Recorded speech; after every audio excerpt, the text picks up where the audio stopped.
I want to walk you through a missing persons case, a real one. 2 children, brothers, last reliably seen in the summer of 1483 in the grounds of one of the most heavily guarded buildings in England, and then simply not seen again. No confession that holds up. No remains anyone has been allowed to properly test. No verdict. The case has been open for 540 years, and I will be honest with you from the start. I do not think we are ever going to close it. But I think the evidence is stranger and sadder and far less certain than the version you were handed at school. We're Arthur's living history, and using AI trained on Tudor chronicles, royal household accounts, and the fragile court records of the 15th century, we are about to reopen the oldest cold case in England. The Tower of London, late summer 1483. Not the grim fortress of your imagination. Yet, in 1483, the tower is still, officially, a royal palace, the traditional residence where a king lodges in the comfortable weeks before his coronation. There are gardens inside the walls, fruit trees heavy in the August heat, a menagerie with lions whose roaring carries over the river at night. And on a warm afternoon, behind those walls, 2 boys are playing. The elder is 12, fair-haired, clever, raised since infancy to be a king. The younger is 9, livelier, quicker to laugh, the family favourite. Servants watching from the inner windows notice something over the passing weeks, and they will speak of it later. The boys are seen less and less. They are seen at the upper windows rather than down in the garden. They look thinner. They look, one account says, withdrawn, as if some understanding has come to them that has not yet come to anyone else. Hold that image. 2 thin boys at a high window looking down. We come back to it. The elder boy is Edward. By the strict letter of the law on this particular afternoon, he is King Edward V of England, the uncrowned king, 12 years old. The younger is his brother Richard, Duke of York, born in Shrewsbury in 1473. And to understand how 2 royal children end up fading in a tower window, you have to go back only a few months to a sickbed and a loss nobody planned for. On the 9th of April, 1483, their father, King Edward IV, is lost.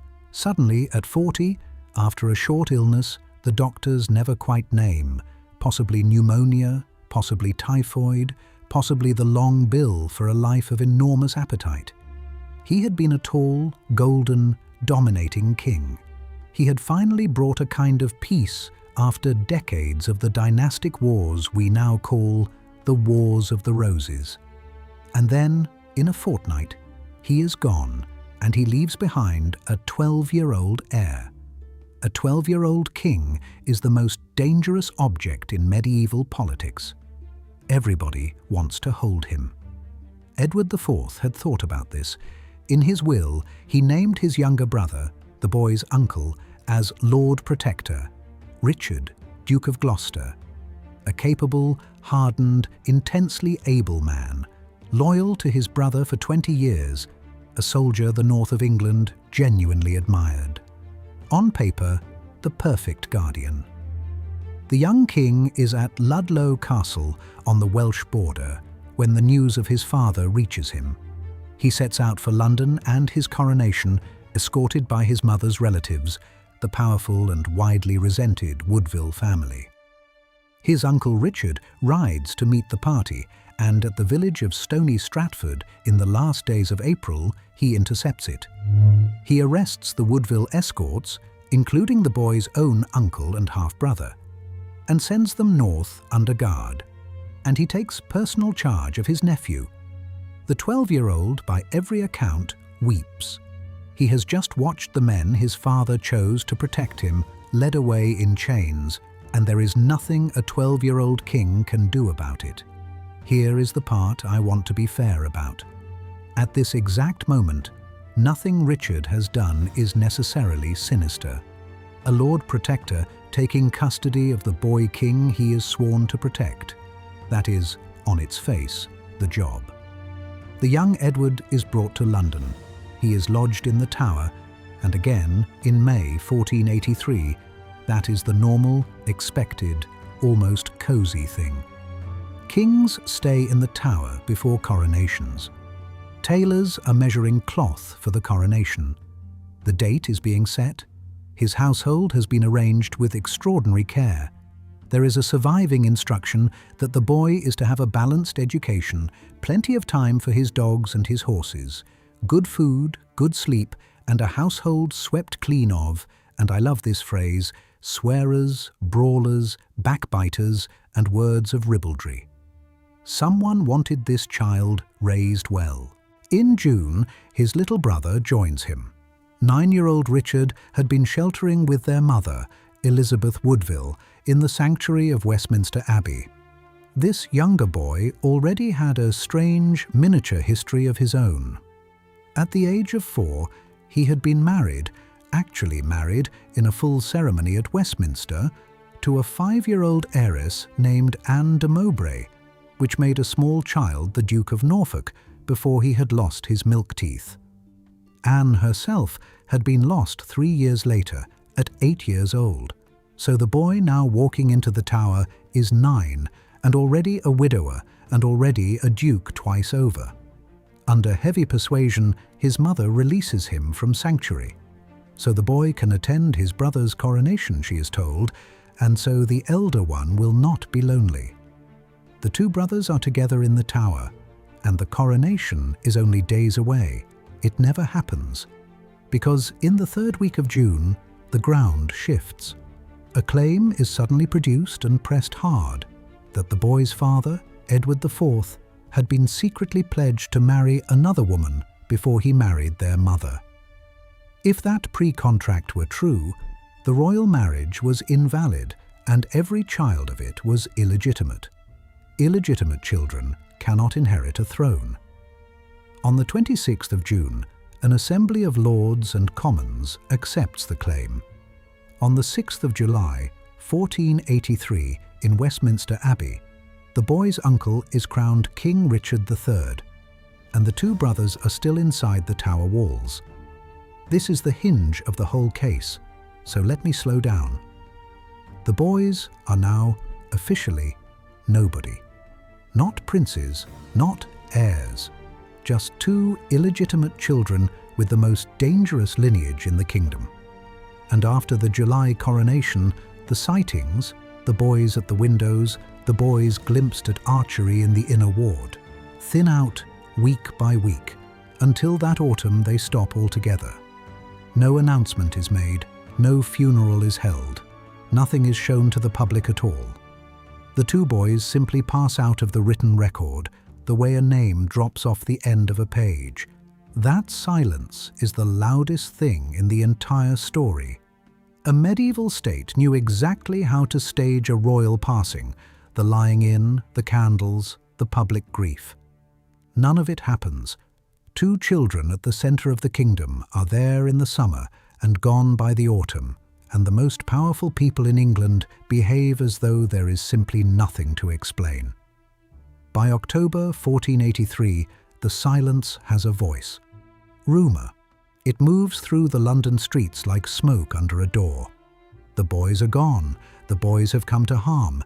The new king's own nephews have been quietly done away with inside his own fortress. A full rebellion rises that autumn, partly on the strength of that single rumour. It fails, but the whisper does not. It crosses the channel. Within a year, it is being spoken openly and angrily in the courts of France. And here is the thing I keep turning over, the question underneath the whole case. Almost everyone you will ever hear discuss this assumes the boys came to harm in 1483.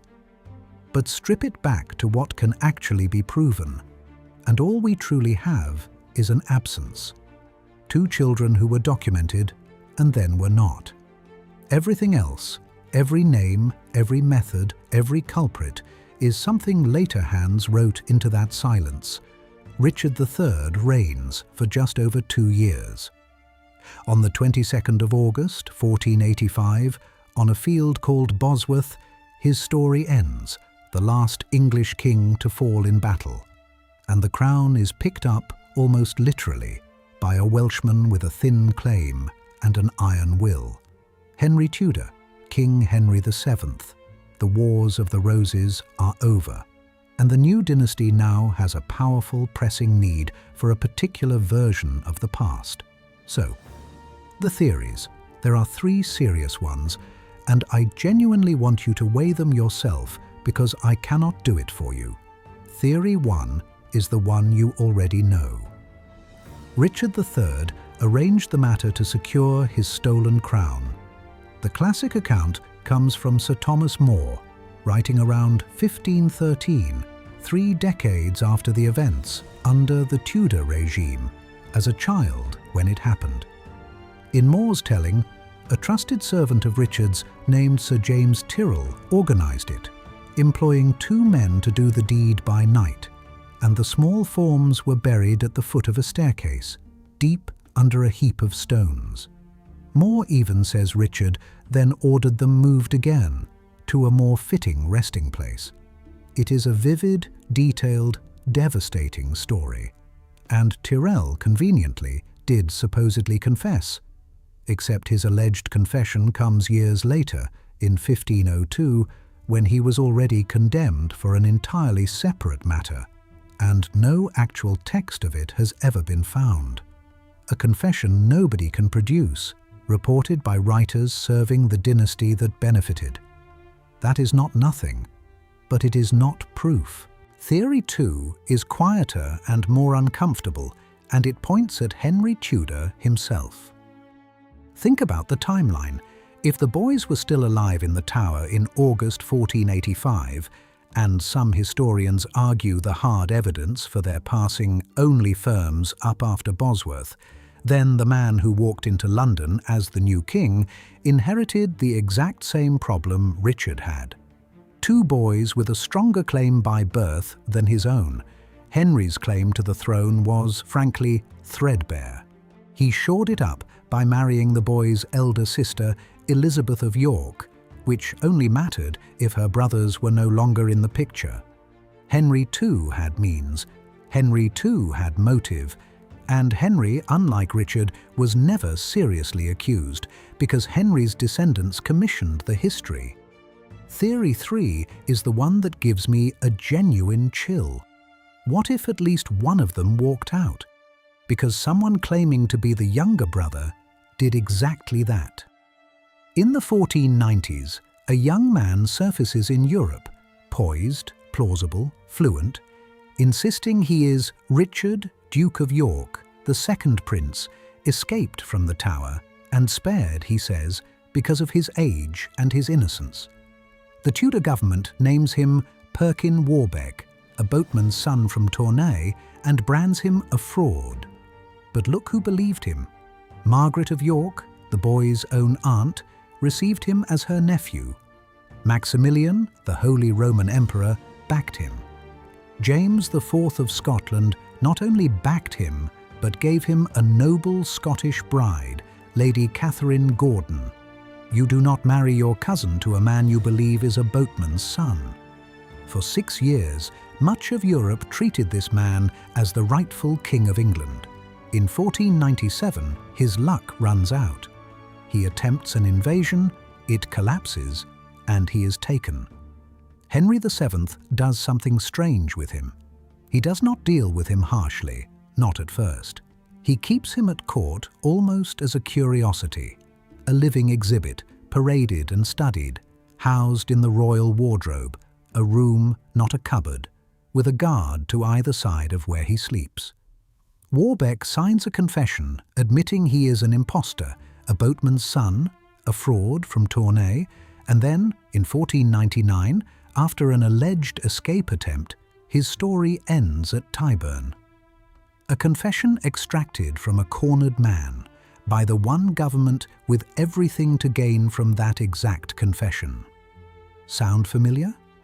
It is the Tyrrell pattern all over again. the convenient admission produced under pressure by the side that needed it.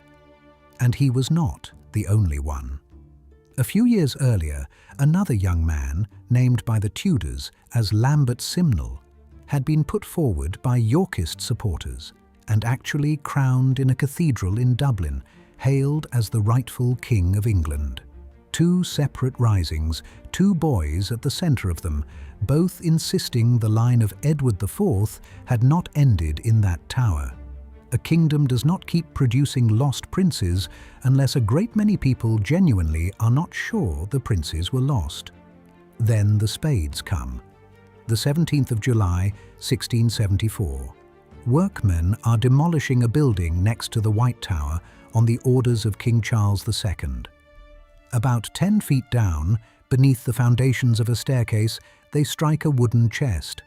They prise it open in the dust and the daylight. Inside it, the small skeletal remains of two children, one larger, one smaller, lying together. Clinging to the bones, scraps of decayed cloth, and among them, reportedly, velvet. And in the 15th century, velvet is a fabric only the high-born are legally permitted to wear. To the people standing in that rubble, the conclusion is instant and obvious.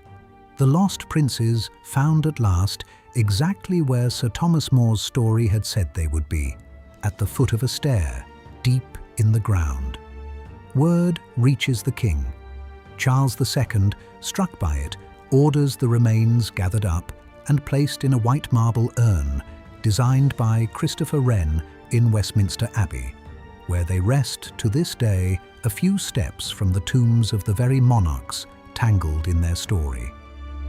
Case closed? Not even slightly. The remains were examined once in 1933, and the examination was built to confirm the romantic answer rather than test it.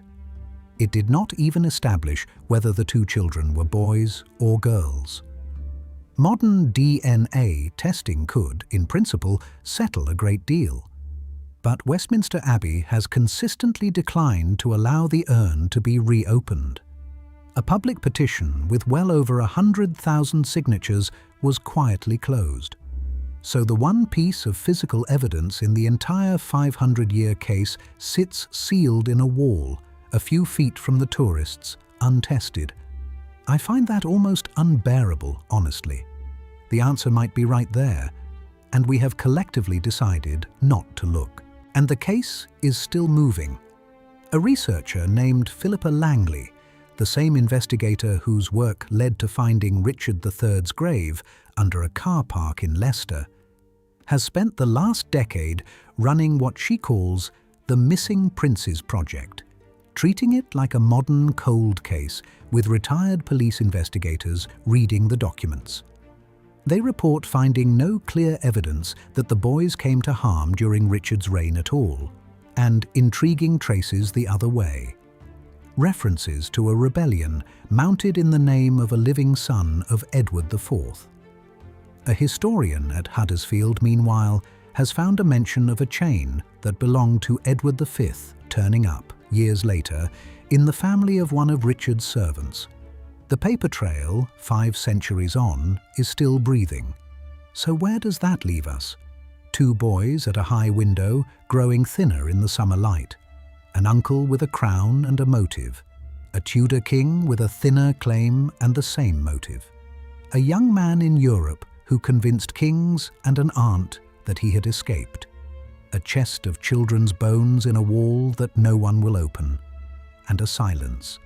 That enormous, deliberate 4-month silence in the year 1483 that every storyteller since has filled with whatever they needed it to say. You can stand on Tower Green today, on a bright, ordinary morning, with the ravens stalking the grass and a coffee queue 20 feet away, and you are standing in an unsolved crime scene.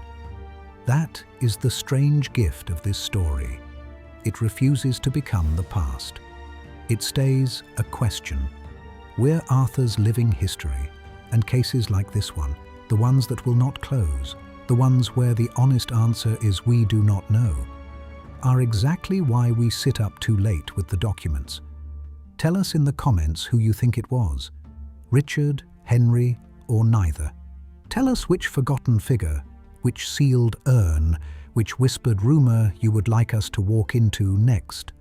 Subscribe if you would like to keep reopening these old files with us, because what we are quietly working on next is bigger, stranger, and more carefully made than anything we have brought you so far.